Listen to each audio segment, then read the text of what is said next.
చివరిగా నేను ఒక మాట చెప్పి ముగిస్తాను ప్రియమైన దేవుడా.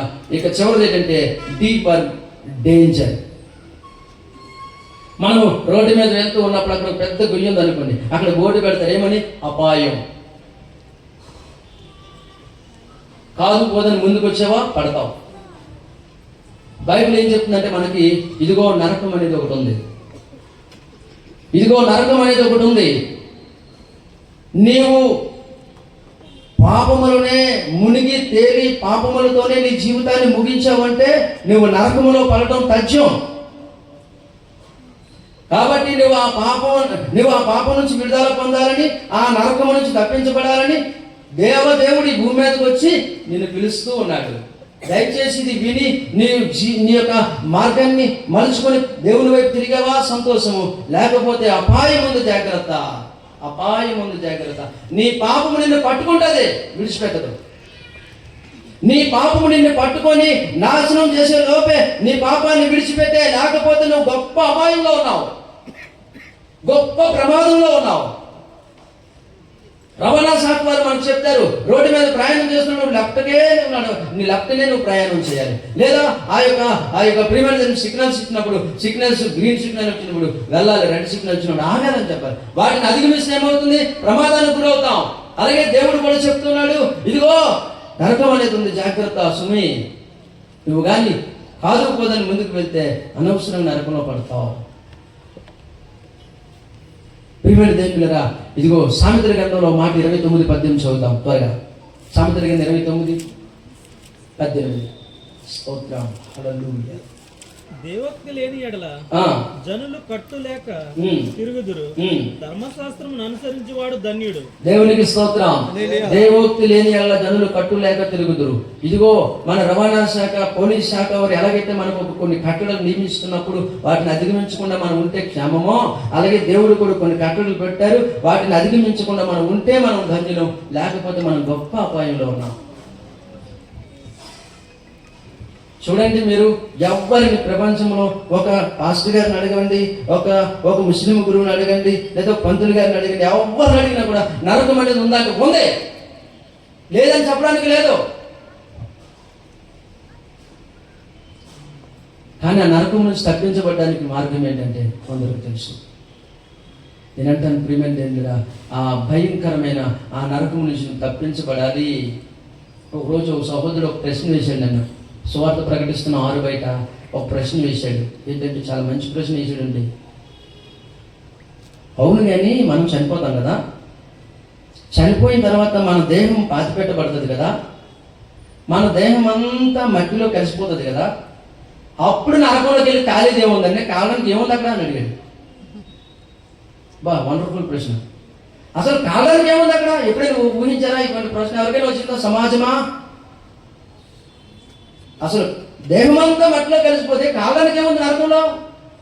కాలుతుంది అని చెప్తున్నారంటే ఈ క్రైస్తవులు, ఈ దేవుని బిడ్డలు, కాలుతుంది ఏం కాలేది, దేహమంతా ఎక్కడ మట్టిలో కలిసిపోతే అని ప్రశ్న వేశాడు. దానికి నేను ఇలా జవాబిచ్చాను, బైబిల్లోని ఆధారముగా నేను ఇలా జవాబిచ్చానంటే తెలుసా ప్రియమైన దేవుని బిడ్డ, ఆ యవనస్తుడికి అర్థం అవ్వాలని నేను చెప్పుకొచ్చాను. ఏమంటే, ఇప్పుడు నీవు నన్ను కొట్టేవాడు గోప మీద ఒకటి, నొప్పి అవుతుందా లేదా? ఎందుకని? నేను బ్రతుకున్నాను. ఇప్పుడు నేను చనిపోయాను అనుకో, చనిపోయిన తర్వాత నువ్వు నన్ను గోప మీద కొట్టు, నొప్పి పెడుతుందా నాకు?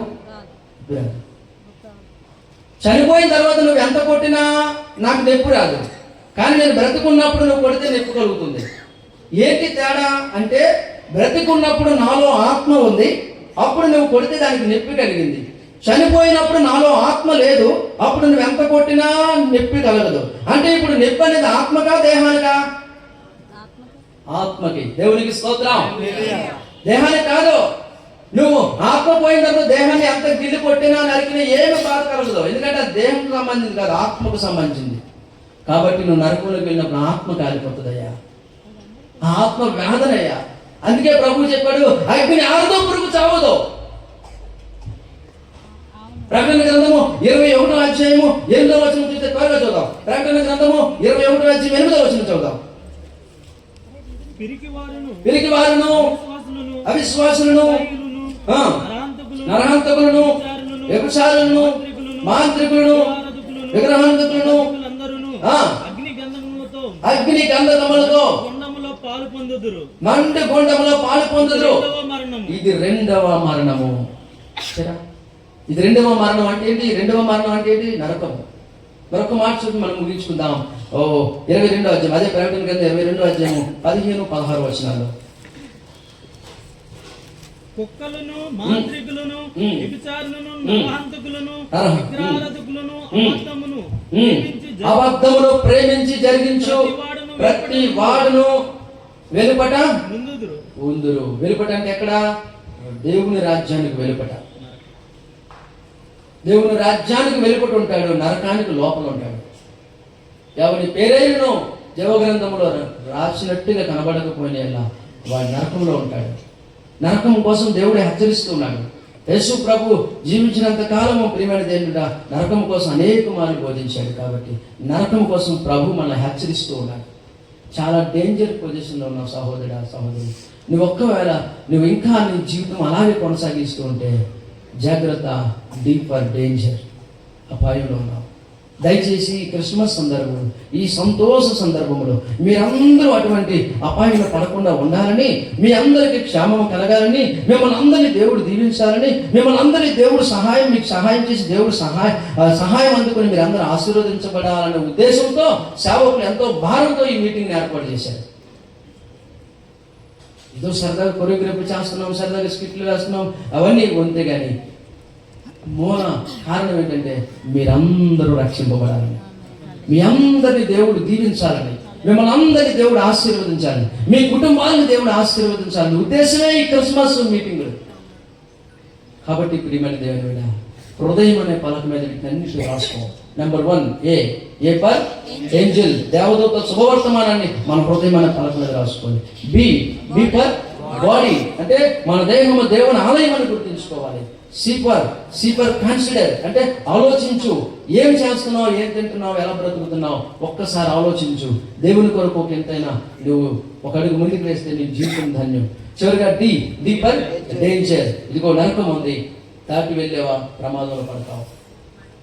కాబట్టి ఈ యొక్క మాటలు మీ హృదయం అనే పలకల మీద రాసుకొని మీరు ఆశీర్వదించబడాలని, దేవునికి దగ్గరగా జీవించాలని ఒక దేవుని సేవకుడిగా మనం చేస్తూ ఈ మాటలు ముగిస్తున్నాం.